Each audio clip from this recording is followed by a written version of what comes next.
ಪೆದ್ದೂರಿನಲ್ಲಿ ಮೊಹರಂ ಸೌಹಾರ್ದತೆಯ ಸಂಭ್ರಮ.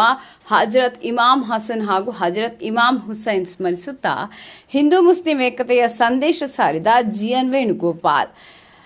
ನಮಸ್ಕಾರ. ಇಂದಿನ ವಿಶೇಷ ವರದಿಗೆ ಸ್ವಾಗತ. ಭಾರತೀಯ ಸಂಸ್ಕೃತಿಯಲ್ಲಿ ಕೋಮು ಸೌಹಾರ್ದತೆಗೆ 100 ವರ್ಷಗಳ ಇತಿಹಾಸವಿದೆ. ಅದಕ್ಕೆ ಮತ್ತೊಂದು ಅತ್ಯುತ್ತಮ ಉದಾಹರಣೆ ನಮ್ಮ ಚಿಂತಾಮಣಿ ತಾಲೂಕಿನ ಪೆದ್ದೂರು ಗ್ರಾಮ. ತ್ಯಾಗ, ಬಲಿದಾನ ಹಾಗೂ ಸತ್ಯದ ಸಂಕೇತವಾಗಿರುವ ಪವಿತ್ರ ಮೊಹರಂ ಹಬ್ಬವನ್ನು ಇಲ್ಲಿ ಯಾವುದೇ ಜಾತಿ ಧರ್ಮದ ಭೇದ ಭಾವವಿಲ್ಲದೆ ಅತ್ಯಂತ ಸೌಹಾರ್ದತೆ ಮತ್ತು ಶ್ರದ್ಧಾಭಕ್ತಿಗಳಿಂದ ಆಚರಿಸಲಾಯಿತು.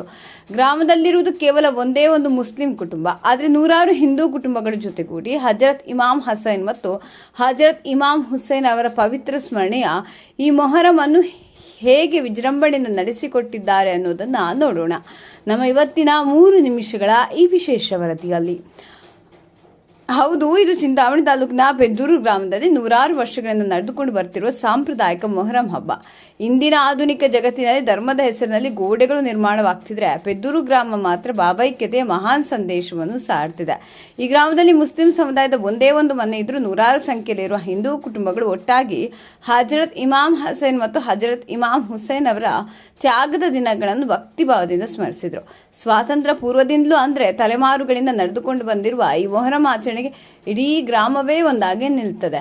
ಹಬ್ಬದ ಪ್ರಮುಖ ವಿಧಿಯಾಗಿ ಗ್ರಾಮದ ಪ್ರತಿಯೊಂದು ಕುಟುಂಬದವರು ಭಕ್ತಾದಿಗಳು ಯಾವುದೇ ಭೇದ ಭಾವವಿಲ್ಲದೆ ದೀಪಗಳನ್ನು ಹೊತ್ತು ತಂದು ಮೊಹರಂ ಸನ್ನಿಧಿಯಲ್ಲಿ ಬೆಳಗಿಸುವುದು ಇಲ್ಲಿನ ವಿಶೇಷತೆ. ಇನ್ನು ಈ ಹಬ್ಬದ ಮತ್ತೊಂದು ಪ್ರಮುಖ ಆಕರ್ಷಣೆ ಅಂದ್ರೆ ಇಲ್ಲಿನ ಸಾಂಪ್ರದಾಯಿಕ ಕಲಾ ವೈಭವ. ಕಣ್ಮನ ಸೆಳೆಯುವ ಬೃಹತ್ ಗಾಡಿ ಬೊಂಬೆಗಳ ನೃತ್ಯ ಮತ್ತು ಲಯಬದ್ಧವಾದ ಚಕ್ಕಲ ಭಜನೆಯ ಸದ್ದು ಇಡೀ ರಾತ್ರಿ ಮೊಹರಂನ ಕಳೆಯನ್ನು ದುಪ್ಪಟ್ಟು ಮಾಡಿತ್ತು. ನೆರೆದಿದ್ದ ಸಹಸ್ರಾರು ಭಕ್ತರು ಶ್ರದ್ಧಾಭಕ್ತಿಗಳಿಂದ ಈ ಕಲಾ ಸಂಭ್ರಮದಲ್ಲಿ ಪಾಲ್ಗೊಂಡು ತನ್ಮಯರಾದರು. ಈ ಭವ್ಯ ಆಚರಣೆಯ ಸಂದರ್ಭದಲ್ಲಿ ಬಿಜೆಪಿ ಮುಖಂಡರಾದ ಜಿಎನ್ ವೇಣುಗೋಪಾಲ್ ಅವರು ಪೆದ್ದೂರು ಗ್ರಾಮಕ್ಕೆ ಭೇಟಿ ನೀಡಿ ಮೊಹರಂ ಸನ್ನಿಧಿಯ ದರ್ಶನ ಪಡೆದರು. ಬಳಿಕ ಮಾಧ್ಯಮಗಳೊಂದಿಗೆ ಮಾತನಾಡಿದ ಅವರು, ಈ ಹಬ್ಬವು ತಲೆಮಾರುಗಳಿಂದ ನಡೆದುಕೊಂಡು ಬಂದಿರುವ ಅಪೂರ್ವ ಸಾಂಪ್ರದಾಯಿಕ ಬಾಂಧವ್ಯ ಹಾಗೂ ಹಜರತ್ ಇಮಾಮ್ ಹಸನ್ ಮತ್ತು ಹಜರತ್ ಇಮಾಮ್ ಹುಸೇನ್ ಅವರು ಸಾರಿದ ಏಕತೆಗೆ ಸಾಕ್ಷಿಯಾಗಿದೆ ಎಂದು ಶ್ಲಾಘಿಸಿದರು. ಇದು ಹಿಂದೂ ಮುಸ್ಲಿಂ ಏಕತೆಯಾಗಿ ನಾವೆಲ್ಲರೂ ಒಟ್ಟಾಗಿ ಆಚರಿಸುವ ಪವಿತ್ರ ಮೊಹರಂ ಹಬ್ಬ ಸುದೀರ್ಘ ಕಾಲದಿಂದ ಸ್ವಾತಂತ್ರ್ಯ ಪೂರ್ವದಿಂದಲೂ ತಲೆಮಾರಿನಿಂದ ಹಿಡಿದು ಗೋಪಾಲ್ ಗೌಡರ ತಲೆಮಾರಿನವರೆಗೆ ಇಡೀ ಊರಿನ ಗ್ರಾಮಸ್ಥರು ಒಟ್ಟಾಗಿ ಸಾಂಪ್ರದಾಯಿಕ ಆಚರಣೆಯನ್ನು ನಡೆಸಿಕೊಂಡು ಬಂದಿದ್ದೇವೆ. ಎಲ್ಲರೂ ದೀಪಗಳನ್ನು ತಂದು ಅಗ್ನಿಕುಂಡವನ್ನು ಬೆಳಗಿಸಿ ರಾತ್ರಿಡೀ ಮೊಹರಂ ಆಚರಣೆ ಮಾಡುತ್ತೇವೆ. ಊರಿಗೆ, ತಾಲೂಕಿಗೆ ಹಾಗೂ ನಾಡಿನ ಜನತೆಗೆ ಮಳೆ ಬೆಳೆ ಚೆನ್ನಾಗಾಗ್ಲಿ, ಎಲ್ಲರಿಗೂ ಒಳ್ಳೆಯದಾಗ್ಲಿ ಎಂದು ಪ್ರಾರ್ಥಿಸಿ ಪ್ರಸಾದ ಹಾಗೂ ಅನ್ನ ಸಂತರ್ಪಣೆ ಹಮ್ಮಿಕೊಂಡಿದ್ದೇವೆ ಎಂದು ಗ್ರಾಮದ ಮುಖಂಡ ನಾಗರಾಜ ರೆಡ್ಡಿ ಹೇಳಿದರು.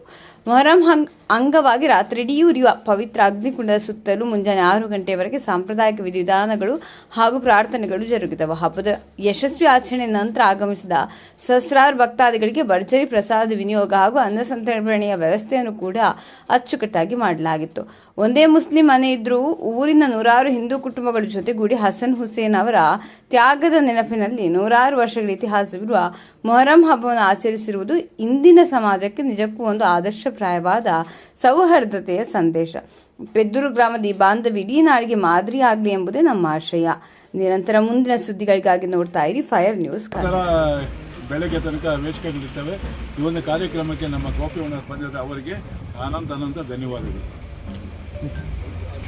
ಬಾಬೈನ ಏಕತೆ, ಹಿಂದೂ ಮುಸ್ಲಿಂ ಏಕತೆಯಾಗಿ ಹಬ್ಬ ಮಾಡ್ತಾರೆ. ಎಲ್ಲ ಹಿಂದೂಗಳೇ ಸೇರಿ ನಮ್ಮ ಸರ್ವೋಚ್ಚ ನ್ಯಾಯಾಲಯದ ನಿಕಟಪೂರ್ವ ನ್ಯಾಯಮೂರ್ತಿಗಳಾದಂಥ ಗೋಪಾಲ್ ಗೌಡರು, ಅವರ ಬಾಬೈನರಾದಂಥ ನಮ್ಮ ಮುಖಂಡರು ಆದಂಥ ನಾಗರಾಜ ರೆಡ್ಡಣ್ಣವರು ಹಾಗೂ ಊರಿನ ಗ್ರಾಮಸ್ಥರು ಎಲ್ಲರೂ ಏಕತೆಯಾಗಿ ಎಲ್ಲ ಜನಾಂಗ ಅಲ್ಲದೆ ದೀಪಗಳು ತಂದು ಬಾಬೈನ ಅಲ್ಲಿ ಬೆಳಗ್ಗೆ ಅಗ್ನಿಕುಂಡದಲ್ಲಿ ಈಕೆ ಬೆಳಗಿನ ತನಕ ಅಗ್ನಿಕುಂಡನ ಉರಿತಾ ಮೊಹರಂ ಆಚರಣೆ ಮಾಡ್ತಾರೆ. ಇದು ಎಲ್ಲ ನಾಡಿನ ಜನಗಳಿಗೆ, ಊರಿನ ಜನಗಳಿಗೆ, ತಾಲೂಕಿನ ಜನಗಳಿಗೆ ಒಳ್ಳೆಯದಾಗಲಿ ಅಂತೇಳಿ ಸುಮಾರು ಸ್ವತಂತ್ರ ಪೂರ್ವದಿಂದ ಇದು ನಡೆಸ್ಕೊಂಡು ಬರ್ತಾ ಇರೋಂಥ ಕಾರ್ಯಕ್ರಮ. ನಾಗರಾಜ ರೆಡ್ಡಿ ಹುಡುಗರಿಂದ ಗೋಪಾಲ್ ರೆಡ್ಡಿ ಹುಡುಗರು ಅವ್ರ ಹುಡುಗರಾಗಿಂದ ಬರ್ತಾ ಇರೋ ಕಾರ್ಯಕ್ರಮ. ಈ ಬಾಂಧವ್ಯ ಕಾರ್ಯಕ್ರಮದಲ್ಲಿ ಎಲ್ಲರೂ ಬೆರೆತು ಇವತ್ತು ಪ್ರಸಾದ ವಿನಿಯೋಗ ಇರ್ತದೆ.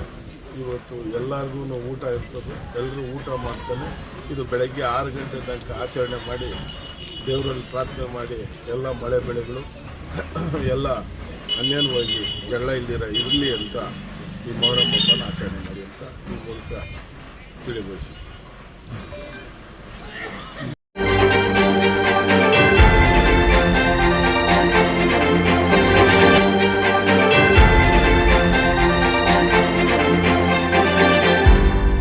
ನೀವು ನಮ್ಮ ಚಾನಲ್ಗೆ ಸಬ್ಸ್ಕ್ರೈಬ್ ಆಗಿಲ್ಲ ಅಂದ್ರೆ ಈಗಲೇ ಸಬ್ಸ್ಕ್ರೈಬ್ ಆಗಿ ಪಕ್ಕದಲ್ಲೇ ಇರುವ ಬೆಲ್ ಐಕಾನ್ ಕ್ಲಿಕ್ ಮಾಡಿ. ಮತ್ತಷ್ಟು ಅಪ್ಡೇಟ್ಗಳಿಗಾಗಿ ಫೇಸ್ಬುಕ್, ಇನ್ಸ್ಟಾಗ್ರಾಮ್, ಟ್ವಿಟರ್ನಲ್ಲಿ ಫಾಲೋ ಆಗಿ.